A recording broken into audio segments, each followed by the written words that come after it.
So ayan po nga mga kaibigan, na marami po dito pupuntang mga vloggers, no. Ayan po, pinapasalam po ito ngayon ng mga tao, yung itong bridge na ito. Ayan po mga kaibigan.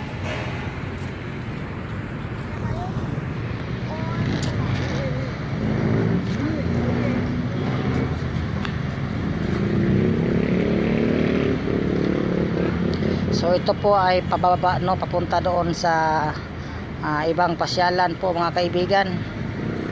So meron po doon na sumasayaw na po sila ng TikTok.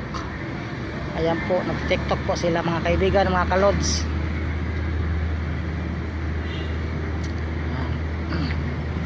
So ito po yung labas, no, daanan papunta rito. So ayan po mga kaibigan ang daanan. So meron po ditong ginagawang